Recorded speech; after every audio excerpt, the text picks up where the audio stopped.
boa madrugada, né? Nessa madrugada acabei de chegar do trabalho, estou super cansada, mas ao verificar o Facebook, vi que minha diretora da Mary Kay me lançou um desafio. Aqui estou eu, como toda corajosa cristã, né? Nesse desafio que não me envergonho de Cristo, né? E lançado pelo esposo dela, em fazer um vídeo, né? Falando uma palavra, né? E a palavra que eu escolhi sobre amor, uma palavra que quando eu tinha 11 anos, 10 anos, eu abri a Bíblia, né? Eu já comecei a frequentar por causa que meu irmão, ele ia para a igreja, e eu comecei a ir também para a escola bíblica da Igreja Batista, e gostei. Se encontra em 1 Coríntios, capítulo 13, e se chama a Suprema Excelência da Caridade, ou do amor, em outras versões. Ainda que eu falasse a língua dos homens e dos anjos, e não tivesse caridade, seria como um metal que soa, ou como um símbolo que retine. Ainda que eu tivesse o dom de profecia, e conhecesse todos os mistérios e toda a ciência, e ainda que tivesse toda a fé, de maneira tal que transportasse os montes, e não tivesse caridade, nada seria. E ainda que eu distribuísse toda a minha fortuna para sustento dos pobres, e ainda que eu entregasse o meu corpo para ser queimado, e não tivesse caridade, nada disso me aproveitaria. A caridade é sofredora, benigna, caridade não é invejosa, a caridade não trata com leviandade, não se ensoberbece, não se porta com indecência, não busca os seus próprios interesses, não se irrita, não suspeita mal, não folga com a injustiça, mas folga com a verdade. Tudo sofre, tudo crê, tudo espera, tudo suporta. A caridade nunca falha, mas havendo profecias serão aniquiladas, havendo línguas cessarão, havendo ciência desaparecerá. Porque em parte conhecemos e em parte profetizamos, mas quando vier o que é perfeito, então o que há em parte será aniquilado. Quando eu era menino, falava como menino, sentia como menino, discorria como menino, mas logo que cheguei a ser homem, acabei com as coisas de menino. Agora, pois, vemos como por espelho enigma, mas então veremos face a face. Agora conheço em parte, mas então eu conhecerei como também sou conhecido.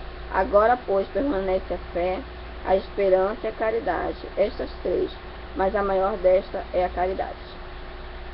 Nesse versículo, aqui nesse capítulo de Coríntios, capítulo 13, do versículo 1 ao 13, ele fala sobre o dom de amor, né? Sobre o dom de amar, o que Jesus fez por nós, e como a campanha diz, eu não me envergonho de Cristo. Por que me envergonhar de alguém que se jogou numa cruz, curou os enfermos, ele perdoou os pecados, ele pegou aquelas pessoas que estavam rejeitadas naquela época, naquela sociedade, ele pegou os pagadores de impostos, como Zaqueu, publicano, a Maria Madalena, né? Ele perdoou Maria Madalena. Pega em ato de adultério, ele demonstrou piedade, compaixão e misericórdia, demonstrando seus ensinamentos, né, do reino de Deus para aquela população. Então, e demonstrando seu amor até o fim, né? E um fim muito, muito dolorido, muito trágico, que foi a morte de cruz, uma morte lenta, né? Uma morte, como se diz assim, de tortura, sob tortura, né? Primeiro ele foi torturado psicologicamente, porque só o vexame de você ficar nu na frente da população, como ele ficou, né? Foi rasgado seu manto, e depois ele ser cuspido pelas pessoas. Você imagina no dia de hoje, né, acontecendo uma cena dessa, uma pessoa passa nua na rua, todo mundo olha, todo mundo já fica assim, acha estranho, porque, né, na sociedade hoje em dia as pessoas ainda acham estranho alguém parecer nu, mesmo que a tendência, né, as pessoas vistam roupas pequenas, mas o nu completo, ele ainda choca as pessoas. E ainda mais ali naquela sociedade, a gente vai ali para a Europa, a gente percebe que as pessoas elas andam bem cobertas, né, conforme a sua tradição, né, desde criança ali. E vamos ver assim o que Jesus passou, não só aquela vergonha, meu bebê, não apenas aquela vergonha de ser cuspido, de ser maltratado, né, ser pisoteado, né, a vergonha, porque nós sabemos que os soldados romanos eles eram bem violentos, né, naquela época. E nós vamos ver por que a gente vai sim, por que eu iria me envergonhar de uma pessoa que demonstrou tanto amor assim.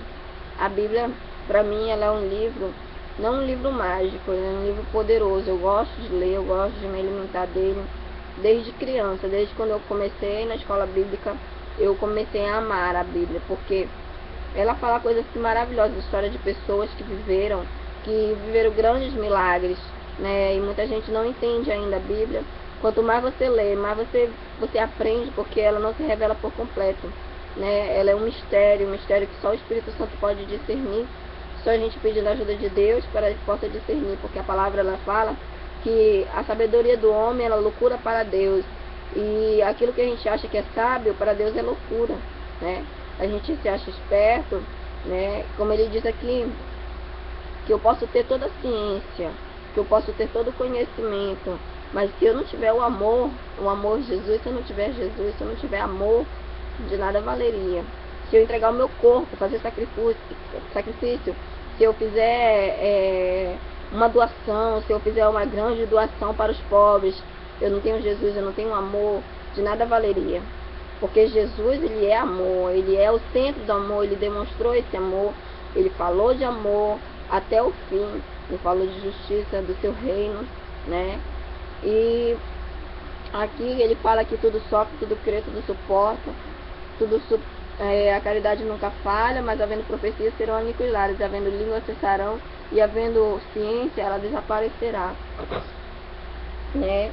E a gente vê aqui que o amor realmente ele é sofredor. Quando a gente olha para a sociedade, a gente percebe assim um casal de namorados que se amam, e se acontece alguma coisa a gente já percebe que começa a sofrer, né? E às vezes a gente repara muito, vê mulher, né, sofrendo por homem, né? Porque ali se depositou toda a sua confiança, né, no ser humano, acreditou em palavras e se decepcionou, né?